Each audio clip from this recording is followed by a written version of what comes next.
Well, the Diamondbacks lose game 4. They lose it 11-7. And if you did not watch the game, which is everyone apparently, you probably would assume that it was a shootout.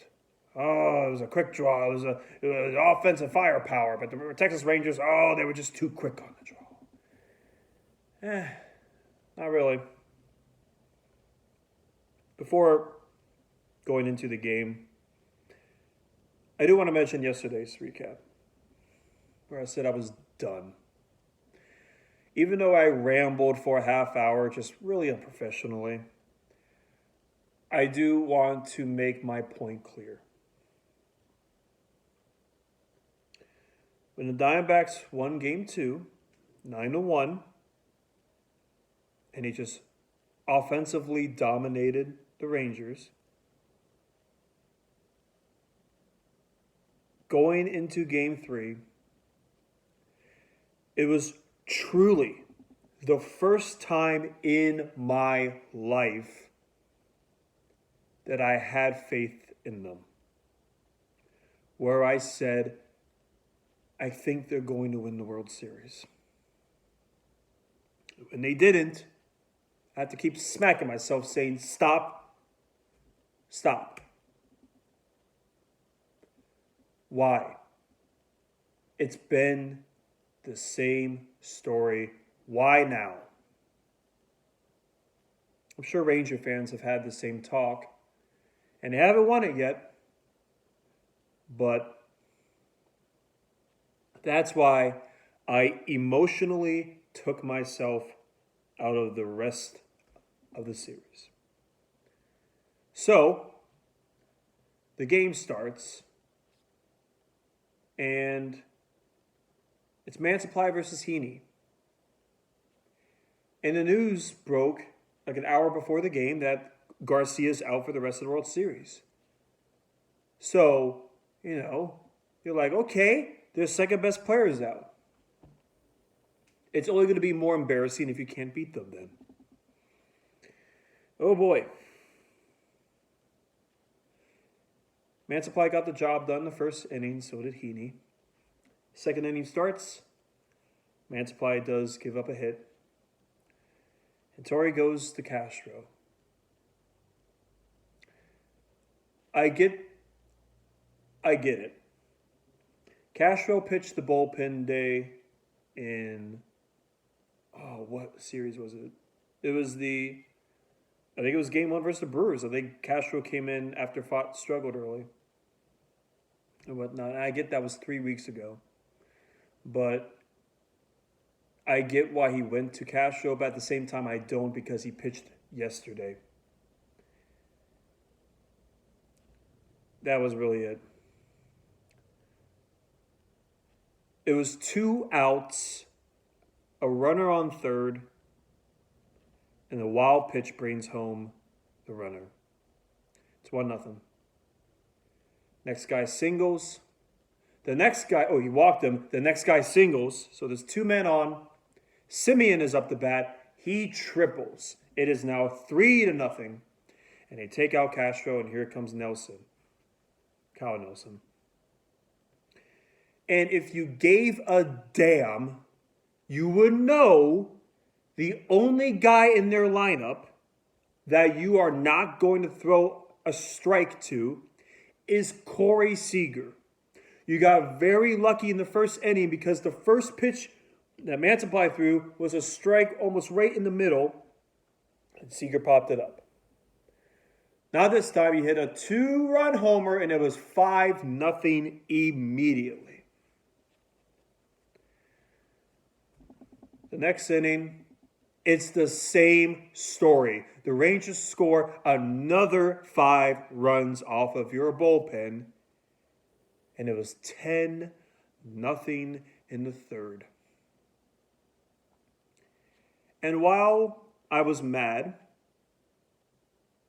I texted my mom and dad. It was a joke. I called them bums. And I hate when fans do that to players. But I was so in the moment. It was the World Series. And this is what you do.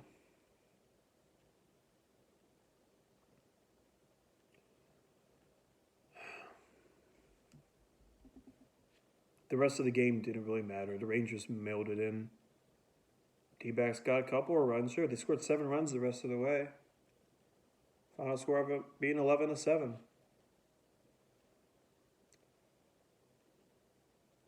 It was the first time that I stopped watching after the 6th inning. I watched the Canucks versus the Predators. Canucks are up 3-2 right now. Hopefully they win, but I don't know.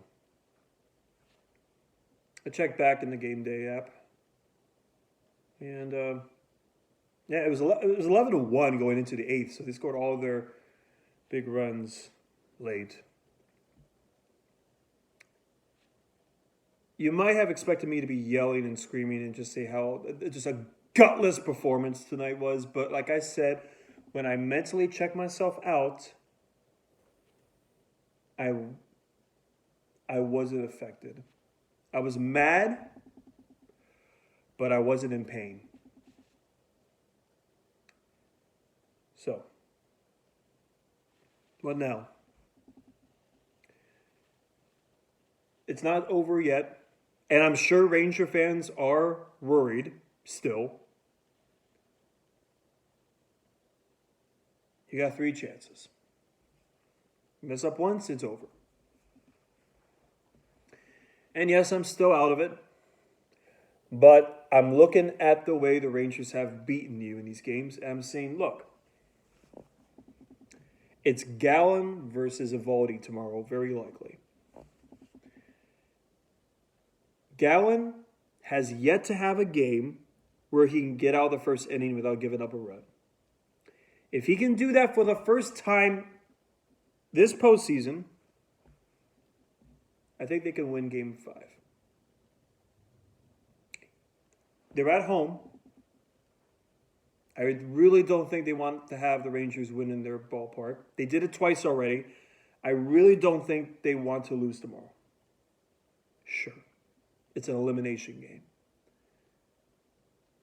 The Rangers would probably like to win in their own ballpark. Then again, they'd probably like to win in your pool, which is like you avoid all these teams celebrating in your pool only to have it happen in the World Series.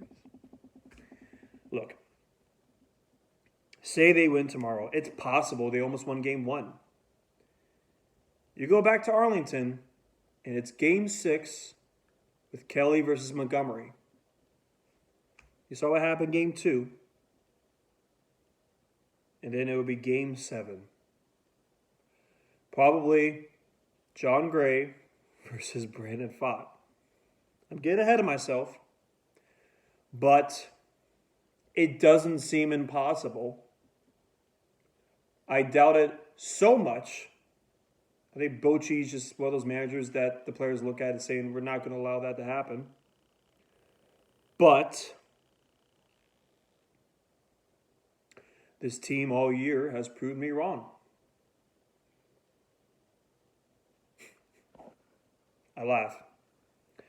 Did you know last night was the first time since Game 7 that I slept like over 4 hours? It was nice. It was a nice, long sleep I took. And what made me laugh was I woke up next morning and said, the strike's over. You can go to work now. So, yeah, that's why I have the markings back. I was at work today. And, you know, I'm pretty good at keeping my emotions in check at work. And when they were getting the butts kicked, I didn't even slam or anything because, like I said, out of it. I just went, And I knew my team leader, who's a Ranger fan, he didn't really want to talk to me. I would have done the same thing if the shoe was on the other foot. Okay, so the ball is in your court. Are you guys going to go out like bums? Or are you going to try? That's all I want. I just want you to try. I don't want this season to be tainted by this ending.